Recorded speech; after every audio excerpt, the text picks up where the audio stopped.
నమస్తే. మనం 10 లక్షలు పెట్టి ఒక కార్ కొనాలనుకున్నాం అనుకోండి. ఒకేసారి 10 లక్షలు అంటే హమ్మో అనుకుంటాం. అదే ఈఎంఐ అయితే ఈజీగా కొనేస్తాం.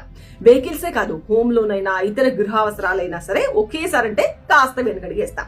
అదే ఈఎంఐ అంటే కొంత ధైర్యం చేస్తాం.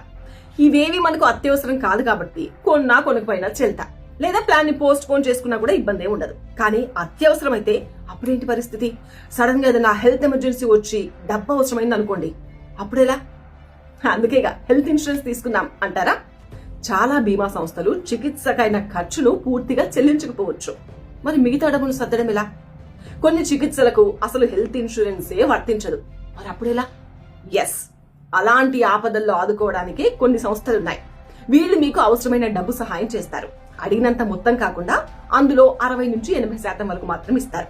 అలా తీసుకున్న డబ్బును వడ్డీ లేకుండా 6 నుంచి 18 నెలల్లోపు ఈఎంఐ పద్ధతిలో తిరిగి చెల్లించాలి. ఆ గడువు దాటితే వడ్డీతో చెల్లించాల్సి ఉంటుంది.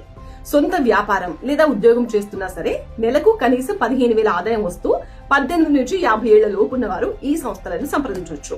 ఒకవేళ రోగి వయసు 50 లేదా పైన ఉంటే ఆ వ్యక్తి తరపున కుటుంబ సభ్యులు కూడా సంప్రదించవచ్చు. ఆ సంస్థల లిస్టు చెప్తా: ఆరోగ్య మిత్ర, జీమనీ, బజాజ్, ప్రోయాక్టివ్ ఫౌండేషన్, హెల్త్ ఫిన్, ఆరోగ్య ఫైనాన్స్, ఇంకా కొన్ని స్వచ్ఛంద సంస్థలు కూడా ఉన్నాయి. మేము మరీ పేదవాళ్లం, అసలు వైద్యం చేసుకునే డబ్బు తిరిగి చెల్లించలేము అనే వాళ్లను కూడా ఆదుకునేందుకు ఇంపాక్ట్ గురు, కెట్టో వంటి సంస్థలు కూడా ఉన్నాయి. వీళ్ళు దాతల నుంచి డబ్బు సమకూర్చి నేరుగా ఆసుపత్రికి ఇస్తారు. సో అనుకుని ఆపదొచ్చినప్పుడు డబ్బు గురించి కంగారు పడకుండా వీళ్ళ వెబ్సైట్స్ ద్వారా వీళ్ళని సంప్రదించి సాయం తీసుకోవచ్చు. మీకు ఈ వీడియో అవసరం రావద్దు, మీరెప్పుడు హెల్దీగా ఉండాలని కోరుకుంటున్నా. ఒకవేళ ఎవరికైనా ఎప్పుడైనా అవసరం అవుతుందేమో మీ వాళ్ళకి షేర్ చేయండి.